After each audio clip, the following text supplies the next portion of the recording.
Hey there, welcome to Roughing the Passer, the show where I talk football, miscellaneous stuff, and mostly football. I'm your host, Sam Ruffing, and today I'd like to discuss some overreactions to Baker Mayfield and the Browns' loss to the Kansas City Chiefs on Sunday in Week 1 of the NFL season. Let's cut to the chase. The Browns lost to, the Kansas City Chiefs after leading by 12 points at one point in the first half. They were up 22-10 over the AFC reigning champions, Kansas City Chiefs, and the Browns blew the lead late in the game. And on the final drive of the game, the Browns had a chance to take the lead on a touchdown, but Baker Mayfield, with only a minute left, was trying to throw the ball out of bounds and was tripped up by Chief safety Daniel Sorensen, causing him to underthrow the ball, and ended up right in the Chiefs defender's hands, leading to an interception and icing the game for the Browns. Now, that's not brilliant, and everyone is out there attacking Baker Mayfield basically for losing the game in that sort of fashion, saying he's not clutch, he couldn't get it done.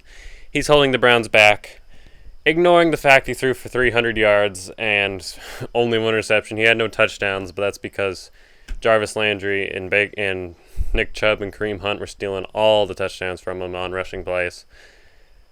But anyways, everyone's out there blaming Baker Mayfield. I don't agree with it whatsoever.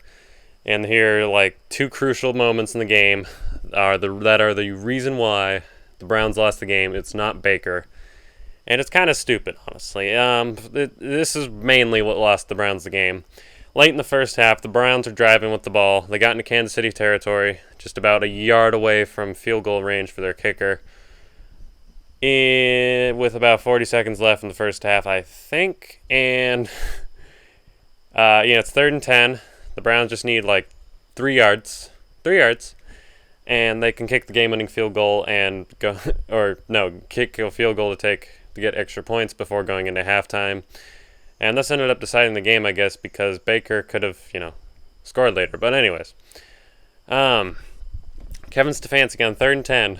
Instead of running it, he passes the ball. There's a holding penalty that occurs on the play after Baker Mayfield throws an incomplete pass, forcing the Browns, which the Kansas City Chiefs accept, forcing the Browns to go 10 yards back and try and get now 13 yards as opposed to 3 yards to, set up a field goal before halftime, which ultimately would have helped them way earlier. So say they run the ball there, they gain at least 2 yards. They're within their kicker's field goal range.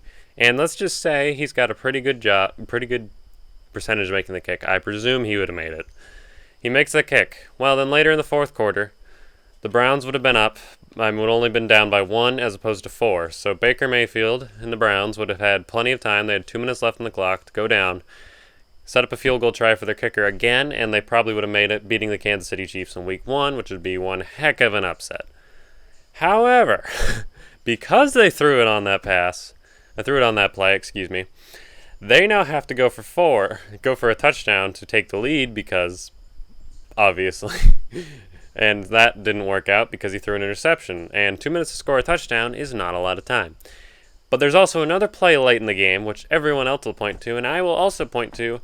The Browns bunter, after the Browns went 3 and out, drops the snap after it's, passed to him, and then he can't get the punt off, and he tries to scramble for it and fails, giving Kansas City the ball there at the Browns' own 10-yard line. And they obviously score within, the next play, which is great for your fantasy team if you have Travis Kelce. But otherwise, that's why the Browns lost. Those 2 plays right there. So stop blaming Baker Mayfield. It's not his fault. He played well. He outdueled Patrick Mahomes, basically. But because he lost the game, and no one's going to see it that way. I thank you all for watching this episode of Roughing the Passer. More will be coming soon, very soon. Stay tuned and have a wonderful evening. Like, comment, subscribe below. Thank you. Share this with your friends and family also. You better.